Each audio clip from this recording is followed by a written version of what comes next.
ಕರಾವಳಿ ಕರ್ನಾಟಕ ಭಾಗದ ಉತ್ತರ ಕನ್ನಡ ಜಿಲ್ಲೆಯ ಅಂಕೋಲಾ ಪಟ್ಟಣದ ಕುಂಬಾರಕೇರಿಯಲ್ಲಿ ಕರ್ನಾಟಕ ರಣಧೀರರ ವೇದಿಕೆಯ ನೂತನ ಜಿಲ್ಲಾ ಘಟಕ ಉದ್ಘಾಟನೆಯನ್ನ ಸಂಘಟನೆಯ ಸಂಸ್ಥಾಪಕ ರಾಜ್ಯಾಧ್ಯಕ್ಷರಾದ ಕೆ.ಆರ್. ಶಂಕರಗೌಡರು ನೆರವೇರಿಸಿದರು. ನೂತನ ಜಿಲ್ಲಾ ಘಟಕವನ್ನು ದೀಪ ಬೆಳಗುವುದರ ಮೂಲಕ ಉದ್ಘಾಟಿಸಿ ಉತ್ತರ ಕನ್ನಡ ಜಿಲ್ಲೆಯ ನೂತನ ಜಿಲ್ಲಾ ಅಧ್ಯಕ್ಷರನ್ನಾಗಿ ಸೂರಜ್ ಪಾಂಡುರಂಗನಾಯ್ಕ ಅವರನ್ನು ನೇಮಕ ಮಾಡಿ ಆದೇಶ ಹೊರಡಿಸಲಾಗಿದೆ. ನೂತನ ಜಿಲ್ಲಾ ಘಟಕದ ಜಿಲ್ಲಾ ಉಪಾಧ್ಯಕ್ಷರಾಗಿ ಕಿರಣ್ ಚಂದ್ರಾಸ್ಗಾಂವ್ಕರ್ ಮತ್ತು ಜಿಲ್ಲಾ ಮಹಿಳಾ ಘಟಕದ ಅಧ್ಯಕ್ಷೆಯಾಗಿ ಸುಪ್ರಿಯಾ ವಿಷ್ಣು ನಾಯ್ಕ್ ಹಾಗೂ ಇನ್ನಿತರೆ ಜಿಲ್ಲಾ ಸಮಿತಿ ಸದಸ್ಯರನ್ನು ನೇಮಕ ಮಾಡಿ ಆದೇಶ ಪತ್ರ ಮತ್ತು ಗುರುತಿನ ಚೀಟಿ ನೀಡಿ ಅಧಿಕಾರ ವಹಿಸಿಕೊಡಲಾಯಿತು. ಕೇಂದ್ರ ಮತ್ತು ರಾಜ್ಯ ಸರ್ಕಾರಗಳು ಎಲ್ಲ ವಲಯಗಳಲ್ಲಿ ಕನ್ನಡಿಗರಿಗೆ ಉದ್ಯೋಗ ನೀಡಿ ನಿರುದ್ಯೋಗ ಸಮಸ್ಯೆ ಬಗೆಹರಿಸಬೇಕು. ಭಾಷೆಯ ತಾರತಮ್ಯ ನೀತಿಯನ್ನು ಸರ್ಕಾರ ಬಿಡಬೇಕು. ದ್ವಿಭಾಷಾ ನೀತಿ ಜಾರಿಗೆ ತರಬೇಕು.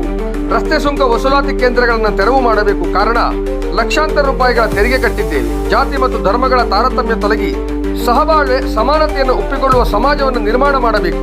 ಈ ನಿಟ್ಟಿನಲ್ಲಿ ಹೋರಾಟಗಳು ನಡೆಯಬೇಕಿದೆ ಹಾಗೂ ಉತ್ತರ ಕನ್ನಡ ಜಿಲ್ಲೆಯ ಸಮಗ್ರ ಅಭಿವೃದ್ಧಿಗೆ ಸರ್ಕಾರ ಒತ್ತು ನೀಡಬೇಕು ಎಂದು ಸಂಸ್ಥಾಪಕ ರಾಜ್ಯಾಧ್ಯಕ್ಷರಾದ ಕೆ.ಆರ್. ಶಂಕರಗೌಡರು ಹೇಳಿದ್ದಾರೆ.